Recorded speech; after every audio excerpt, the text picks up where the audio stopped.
2 Samuel 12 and 24, the birth of Solomon. And David comforted Bathsheba his wife, and went into her, and lay with her. And she bare a son, and he called his name Solomon, and the Lord loved him. And he sent him by the hand of Nathan the prophet, and he called his name Jedediah, because of the Lord. David and Joab take Rabbah.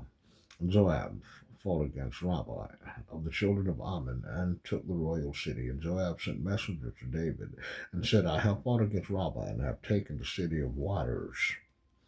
Now therefore gather the rest of the people together, and encamp against the city, and take it, lest I take the city, and it be called after my name. And David gathered all the people together, and went to Rabbah, and fought against it, and took it.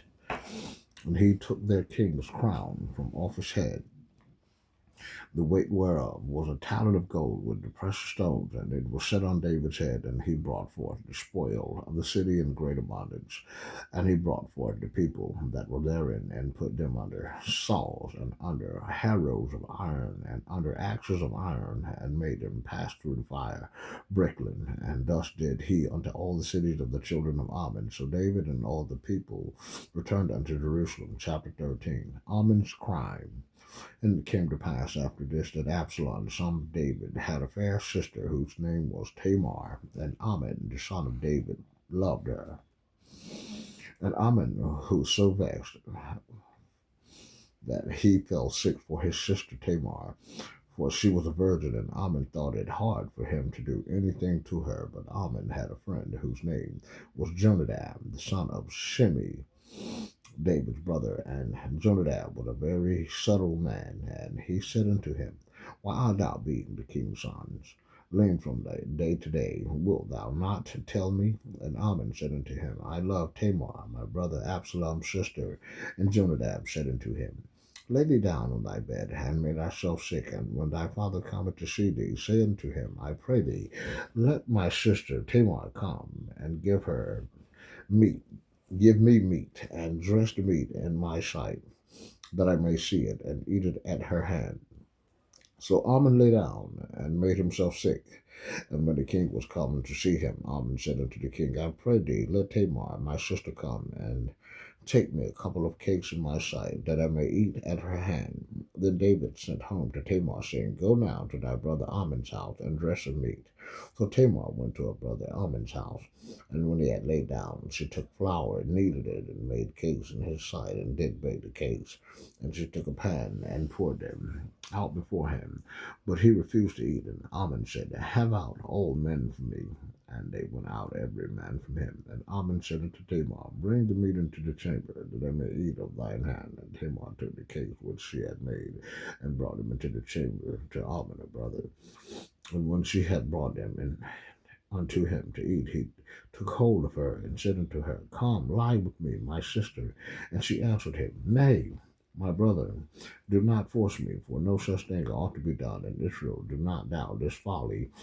And I, whither shall I cause my shame to go? And as for thee, thou shalt be as one of the fools in Israel. Now therefore I pray thee, speak unto the king, for he will not withhold me from thee. Howbeit, he would not hearken unto her voice, but being stronger than she, forced her, and lay with her. Then Amnon hated her exceedingly, so that the hatred that wherewith he hated her was greater than the love wherewith he had loved her. And Amnon said unto her, Arise, be gone. And she said unto him, There is no cause. This evil is sending me away is greater than the other that thou didst unto me. But he would not hearken unto her. Then he called the servant that ministered unto him, and said, Put now this woman out from me, and bolt the door after her. And she had a garment of divers colors upon her, for with such robes were the king's daughters that were virgins apparelled.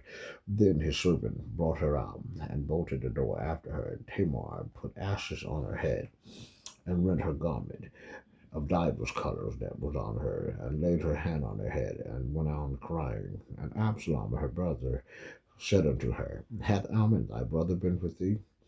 But hold now thy peace, my sister, he is thy brother. Regard not this thing.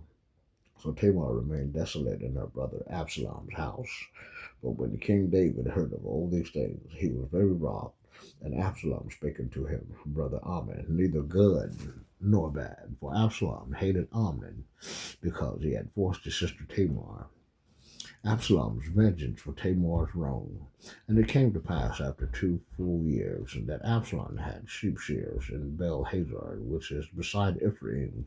And Absalom invited all the king's sons. And Absalom came to the king and said, Behold, now thy servant hath sheep shears. Let the king, I beseech thee, and his servants go with thy servant. And the king said to Absalom, Nay, my son, let us not all go now, lest we be chargeable unto thee. And he pressed him. Howbeit, we would not go, but blessed him.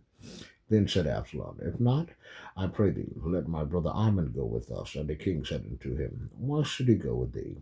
But Absalom pressed him. Then he let Absalom and all the king's sons go with him.